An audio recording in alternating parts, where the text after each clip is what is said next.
where, as the original stated, the SRD grant, the COVID SRD grant, Day of Distress, will be extended by up to March 2026. We need to explain this. Does it mean it's not going to be extended beyond March 2026? The answer is no. The answer is no.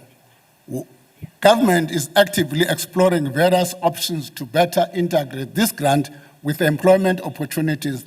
This includes considering a job seekers allowance and other measures as part of the review of the active labor market programs. Our goal is not only to provide immediate relief, it is also to create pathways to employment, empowering our citizens to build better futures for themselves and their families. We're also reconfiguring funding for the troop deployment to the Democratic Republic of Congo. This is in the light of the announcement of the South African phase withdrawal from the East African country. In this regard, the $5 billion we had proposed to allocate to the Department of Defense for its participation in the SABC mission in the DRC is reduced.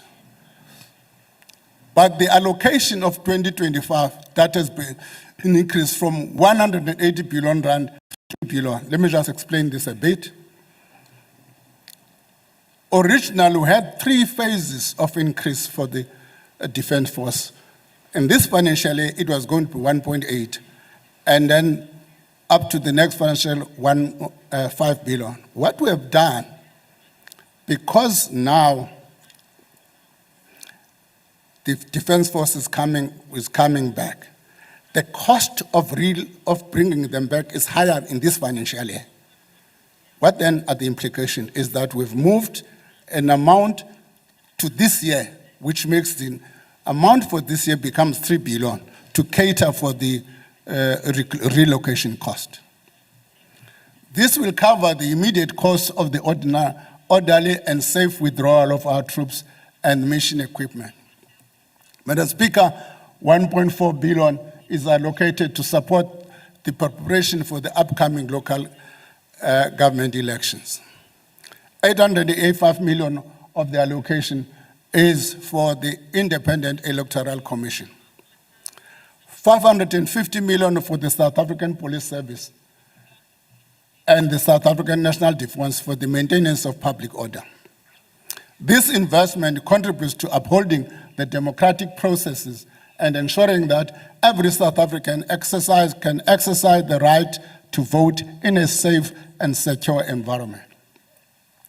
This budget also retains the provisional allocation to early retirement, allocation for PRASA and the municipal trading entities reforms announced before, but at a slightly lower level than anticipated in the March 12th budget. Madam Speaker, the spending choices we're proposing today demonstrate the government's determination to bolster the state capability needed to deliver quality, reliable, and sustainable cost services. This is what Pillar 3 of the economic growth is about. Despite the additional allocations we've made here, there are for other long-standing spending pressures that persist but cannot be funded within the current envelope. This is the nature of the policy trade-offs, prioritizing what we can do now and what we must postpone and spend on later when our resources allow. The spending pressures that may require funding later this year include, among others, the withdrawal of the Presidential Emergency Plan for AIDS Relief called PEFRA funding, particularly which was through the USAID. We've not made provision for the allocation for that now. The Department of Health has just given us the numbers a couple of days ago. Once the resources allow, we'll deal with this matter. The budget facility for infrastructure, the Passenger Rails Agency Service, PRASA, as rolling stock, accommodating population changes that impact on the provincial equitable share allocations.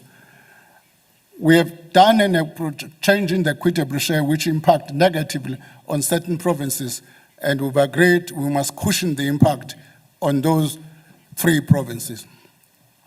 Strengthen the capabilities of the Office of the Chief Justice and Statistics South Africa. Political party funding is not catered for here. Additional, I'm not saying which is coming through Parliament, but additional political funding is not catered here, and provisional infrastructure for royal households. Also, what is not provided here are the cost of the national social dialogue. Madam Speaker, the government will consider government guarantee support for Transnet to enable the entity to refinance maturing debt and to enable the execution of its capital investment program. Honourable members, when an economy underperforms, as ours has over the last decade, it generates less tax revenue while requiring increased social spending, widening budget deficit, and accelerating debt accumulation.